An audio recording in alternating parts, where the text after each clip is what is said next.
Hello friends, स्वागत है आपके अपने चैनल रोहित स्टडी सेंटर में। आज का लेक्चर नंबर हमारा होने वाला है 22, जो कि हमारे 10th क्लास की साइंस का चैप्टर चल रहा है फोर्थ। ठीक है फ्रेंड्स, उस कार्बन और इसके यौगिक का चैप्टर का नाम है फ्रेंड्स। आज की हमारी लास्ट हेडिंग होने वाली है फ्रेंड्स, साबुन और अपमर्जकरण। ठीक है, ये हम आज के लेक्चर में हम पूरा कंप्लीटली पढ़ने वाले हैं फ्रेंड्स। ठीक है, तो आप हेडिंग डाल लीजिए साबुन। ठीक है, तो साबुन में आपको क्या लिखना है फ्रेंड्स, देखते हैं कि आपने, और यहाँ से क्वेश्चंस बताना है कि एक तो साबुन दे रखा है और आप हेडिंग डाल सकते हैं साबुनीकरण। ठीक है, तो साबुनीकरण क्या होता है फ्रेंड्स, इस प्रकार से हमारे एग्जाम में क्वेश्चन बनता है फ्रेंड्स। ठीक है, तो साबुनीकरण किसे कहते हैं, साबुनीकरण क्या होता है फ्रेंड्स। ठीक है, इसके बारे में समझते हैं फ्रेंड्स, और इसके हम आपको रिएक्शन के माध्यम से आपको समझाने की कोशिश करते हैं। ठीक है, तो साबुनीकरण में आपको लेना है हमें क्या, ग्लिसरीन, स्टाइलिन लेना है। ठीक है, क्या लेना है, स्टाइलिन बसा लेना है फ्रेंड्स। इसके हमारा जो फॉर्मूला होता है वो होता है हमारा कि तीन चेन में हम इसे फॉर्मूले को तोड़ सकते हैं। कहने का मतलब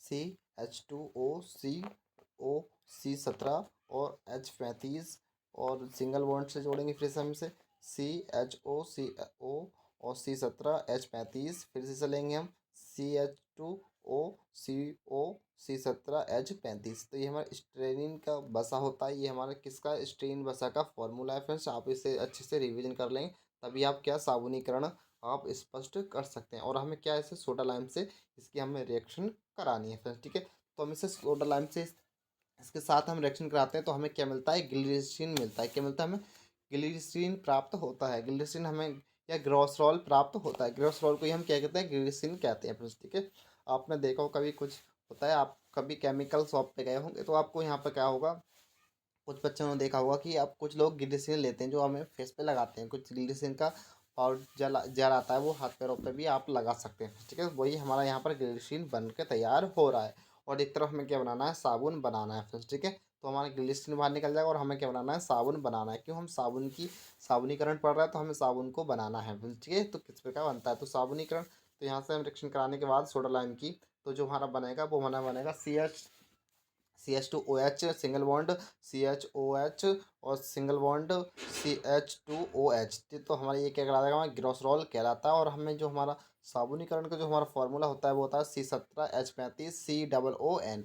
ये हमारा क्या होता है, साबुनीकरण का फॉर्मूला होता है, ये साबुन का फॉर्मूला होता है फ्रेंड्स। ठीक है, तो आपको रिएक्शन अच्छे से समझ में आई होगी। अब इसकी हम बात कर लेते हैं थ्योरी के बारे में। तो आपको थ्योरी में क्या लिखना है, तो लिखना है कि जब जब साबुन बहुत पुराने अपमज हैं, जिसे तेल या वसा को क्षार द्वारा जल अपघटित करके बनाया जाता है। इस अभिक्रिया में साबुन उच्च वसा अम्लों जैसे स्टार्टिक अम्ल, ओलिक अम्ल तथा परमैक्टिक अम्लों के सोडियम तथा पोटेशियम लवण तथा ग्लिसरीन बनाते हैं। इस क्रिया को साबुनीकरण क्रिया कहते हैं फ्रेंड्स। ठीक है, तो फ्रेंड्स क्या कहते हैं, इस क्रिया को साबुनीकरण क्रिया कहते हैं फ्रेंड्स। ठीक है, तो आपका ये पॉइंट क्लियर होगा। ठीक है, तो मैं आशा करता हूँ आपका ये पॉइंट अच्छे से क्लियर हो चुका। फ्रेंड्स, आपको इसमें कोई भी डाउट रहता है तो फ्रेंड्स मुझे दोबारा कमेंट माध्यम के बाद से बता सकते हैं फ्रेंड्स। मैं आपको दोबारा सेपरेट वीडियो बना सकता हूँ फ्रेंड्स आपके लिए। फ्रेंड्स, आपको कोई दिक्कत लेने की ज़रूरत नहीं है फ्रेंड्स। ठीक है, तो हम चलते हैं अगले टॉपिक की ओर। इसी में आप नोट पॉइंट डाल लीजिए, लिखेंगे इसमें नोट पॉइंट में ही कि साबुन कोलाइडी अथवा मतलब साबुन कोलाइडी अवस्था में रहता है। साबुन हमारा कौन से अवस्था में रहता है, कोलाइडी अवस्था में रहता है फ्रेंड्स। ठीक है, सोडियम या पोटेशियम लवण साबुन जल में विलय होने के कारण इनका उपयोग स्वच्छीकरण में किया जाता है। सोडियम साबुन की तुलना में पोटेशियम साबुन त्वचा के लिए कोमल होते हैं तथा जल में अधिक विलय होते हैं। इसकी कारण शेविंग क्रीम, ये जो हमारी शेविंग क्रीम होती है, शैम्पू तथा नहाने का साबुन बनाने में पोटेशियम लवण का उपयोग करते हैं फ्रेंड्स। ठीक है, कहने का मतलब इनका हमारा किस किस में उपयोग होता है वो भी यहाँ पर मैंने डिटेल से आपको बता दिया है। हमारा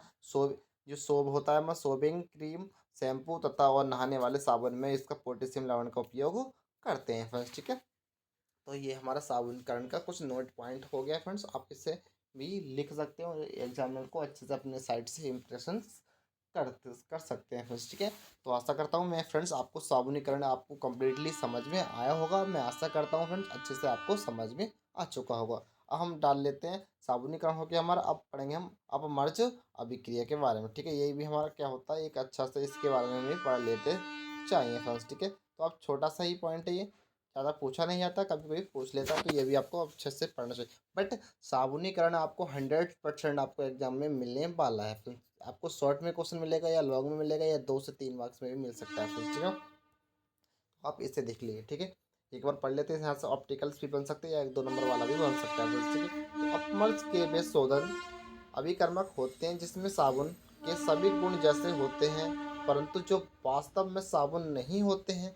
कहने का मतलब जो हमारे वास्तव में साबुन नहीं होते बट दिखते हैं ये मृदुल तथा कठोर, जो हमारे मृदुल तथा कठोर प्रकार के जल में प्रयुक्त किए जाते हैं। वे वक्फिल जल में इनका झाग देते हैं। इन्हें सा, साबुनवीन या साबुनहीन साबुन भी कहते हैं, जो कठोर द्रव पाउडर आदि सभी रूपों में पाए जाते हैं फ्रेंड्स। किस रूप में पाए जाते हैं हमारे? ठोस भी हो सकते हैं, द्रव भी हो सकते हैं और पाउडर आदि सभी रूप में पाए जाते हैं फ्रेंड्स। ठीक है, तो आपको ये भी पॉइंट अच्छे से क्लियर होगा फ्रेंड्स। ठीक है, अब पढ़ेंगे इसके बारे में हमें मिस सेल। ठीक है, मिस सेल के बारे में क्या होता है फ्रेंड्स, अच्छी सी एक हेडिंग है हमारी मिस सेल। इसका जो हमारा हमें साबुन को ही हीट करना है और हमें सोडियम को बाहर निकालना है। ठीक है, हमें तो हमें मिस सेल यही हमारा क्यों हमें आयन देखना है कि आयन हमारा किस पर प्राप्त होता है, कौन सा पॉजिटिव आयन देता है और हमें कौन सा नेगेटिव आयन देता है फ्रेंड्स। ठीक है, तो हमें वही देखना है। जैसे कि आपने देखा, मैंने आपको साबुन को हीट किया तो एक तरफ मुझे नेगेटिव साइन मिलेगा C17H35COO और यहाँ पर माइनस का मतलब नेगेटिव आयन है, और सोडियम हमारा कैसा पॉजिटिव आयन प्राप्त होता है या देता है। ठीक है, हमारा ऑन सा आयन देगा हमारा जल जल में होता है हमारा आयन पॉजिटिव आयन होता है। ठीक है, तो यही देख लेते हैं सबसे पहले। उसके बाद हम इसके आधे स्ट्रक्चर की बात करते हैं, जैसे कि CH3COO और इसका Hol-16। ठीक है, इसके बारे में हम देखेंगे। जो हमारा क्या होता है हाइड्रोकार्बन का भाग होता है, जो हमारा जल विरोधी होता है। इसमें जल बहुत अच्छा नहीं रहता है, जल के बारे में पढ़ता है। ठीक है, ये जल को एक्सेप्ट नहीं कर पाता है। उसके बाद देखेंगे ध्रुवीय भाग, ये इससे जल स्नेही होता है, ये जल इसमें स्नेही होता है फ्रेंड्स। ठीक है, एक जल विरोधी और जल स्नेही में इसमें देखेंगे 2 पॉइंट एग्जाम्पल के अकॉर्डिंग। ठीक है, तो आप पहले इसमें मिसले हेडिंग डाल लीजिए फ्रेंड्स। तो आपने मिसले हेडिंग डाली होगी, आपको लेना है कि इसमें मैंने ही बता दिया कि आपको इसे साबुन को हीट कराएंगे तो हमें एक पॉजिटिव आयन प्राप्त होगा, एक हमारा सोडियम पॉजिटिव आयन है और ये हमारा क्या है, ये हमारा नेगेटिव आयन हो जाएगा। ठीक है, आप लिखेंगे इसमें कि साबुन जैसे सोडियम मिस रिएक्ट मतलब इससे रिएक्ट ही तो कर रहे हैं हम, रिएक्शन कर रहे हैं, तो रिएक्ट में मिसलेन का बनना इस इस प्रकार है कि सर्वप्रथम सोडियम स्ट्रैक्ट स्ट्रेज अणु का जल में आयन होता है। जैसे कि एक इसके माध्यम से देख सकते हैं आप, आयन से प्राप्त ऋणायनों को हम निम्न प्रकार लिख सकते हैं। जैसे कि फॉर एग्जांपल मैंने बताया था आपको जल विरोधी और जल स्नेही। ठीक है, इस प्रकार आप समझ सकते हैं। ठीक है, दोनों पॉइंट आपके अच्छे से क्लियर होंगे। ठीक है, अब चलते हैं हम अगले टॉपिक की ओर। इससे ही हम क्या क्या कर सकते हैं, जल विरोधी को ही हम कहते हैं मूछ जल विरोधी, या हम इसे कहेंगे को COO और माइनस आन देगा तो हम कहेंगे सर सिर, या फिर हम जल स्नेही कहेंगे फ्रेंड्स। ठीक है, इस प्रकार भी इसे कहेंगे। अब थोड़ा सा इसके बारे में भी पढ़ लेते हैं। ठीक है, ये हाइड्रोकार्बन का भाग अर्थात C17H35 इस कण की मूंछ तथा ध्रुवीय भाग C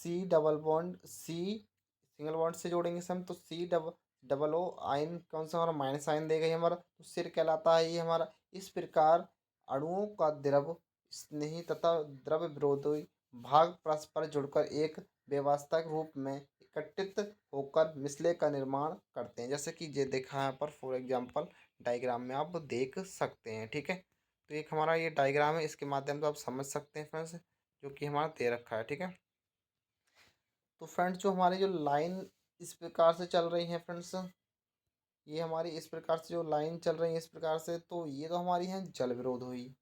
ठीक है, और जो हमारे ये गोल गोल इस पे लगे हैं वो हमारा क्या है जल स्नेही। ठीक है, तो यही हमारा क्या होता है हमारा जल स्नेही और जल विरोधी कहलाता है, जल विरोधी कहलाता है। ठीक है, तो ये हमारे दोनों भाग होंगे, जल स्नेही के भाग हैं और जल विरोधी के भाग होने वाले हैं फ्रेंड्स। ठीक है, तो आपको ये अच्छे से क्लियर होगा।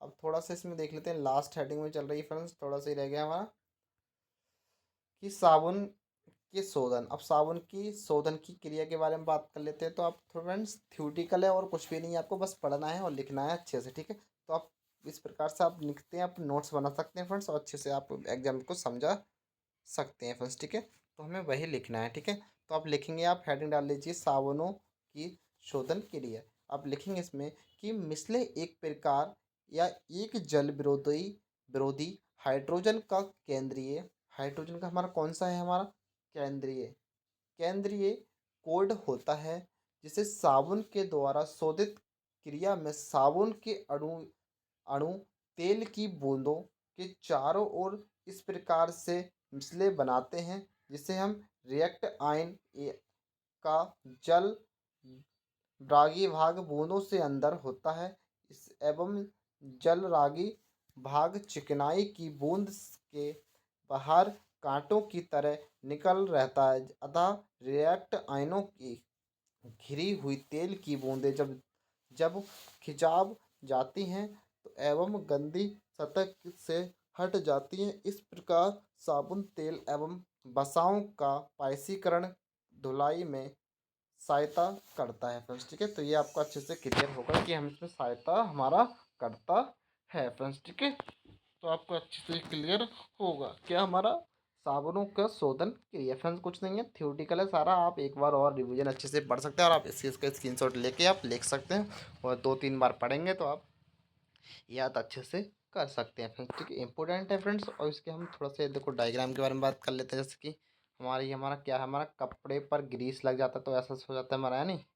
और ये रिएक्ट आयनों का करते द्वारा उसके बाद देखते हैं हम ग्रीस बूंदों पर चारों ओर कैसे होता है हमारा रिएक्ट करते तो ऐसा ऐसा करता है। ठीक है, तो ये हमारा सारे डायग्राम मैंने आपको बना कर दिखाए हैं, आप भी बना सकते हैं, आप लिख सकते हैं। ठीक है, अब इसमें थोड़ा सा लास्ट में लिख लीजिए फ्रेंड्स, क्योंकि हमारा और आज से हमारा चैप्टर हमारा पूरा कंप्लीट हो जाएगा। अब इसके बाद हम 5 चैप्टर स्टार्ट करने वाले हैं नेक्स्ट लेक्चर में। ठीक है, तो लिखेंगे आप इसमें कि मिसले के रूप में साबुन स्वच्छ होता है क्योंकि तेलीय मिसले के केंद्र में एकत्र हो जाता है। मिसले विलयन में कोलाइड के रूप में बने रहते हैं तथा आयन आयन मिश्रण के कारण वे अपेक्षित नहीं होते हैं। इस प्रकार मिसले में तैरते मिसले को आसानी से हटाया जा सकता है। साबुन के मिसले प्रकार को प्रेरित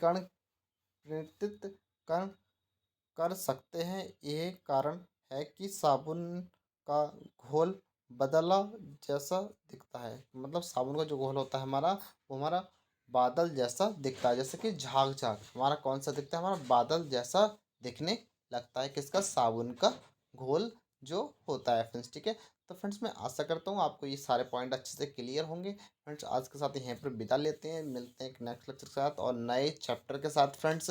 और अच्छे से फ्रेंड्स मैंने आपको 4 चैप्टर कंप्लीट कर दिए फ्रेंड्स साइंस के अंदर, और रसायन हमारा शायद कंप्लीट हो चुका है। आज से हम शायद फिर अगले चैप्टर हमारा 5 हमारा जो है कि हमारा शायद वो हमारा उसका साइंस का बायोलॉजी का स्टार्ट होने वाला है फ्रेंड्स। ठीक है, तो फ्रेंड्स अच्छे से आप रिवीजन कर लीजिए फ्रेंड्स, मैं आपको अच्छे से सारा टॉपिक कवर करा चुका हूँ फ्रेंड्स। ठीक है, अब आगे हम नए चैप्टर के साथ अच्छे से शुरुआत करते हैं फ्रेंड्स। ठीक है, तो फ्रेंड्स आप बने रहिए हमारे चैनल पर और फ्रेंड देखते रहिए हमारे नई वीडियो में, आपको अच्छे से मिलती रहती हैं फ्रेंड्स। और फ्रेंड आज के लिए मैं यहीं पर इतना ही छोड़ता हूँ फ्रेंड्स, मिलते हैं एक नए लेक्चर के साथ, नए वीडियो के साथ।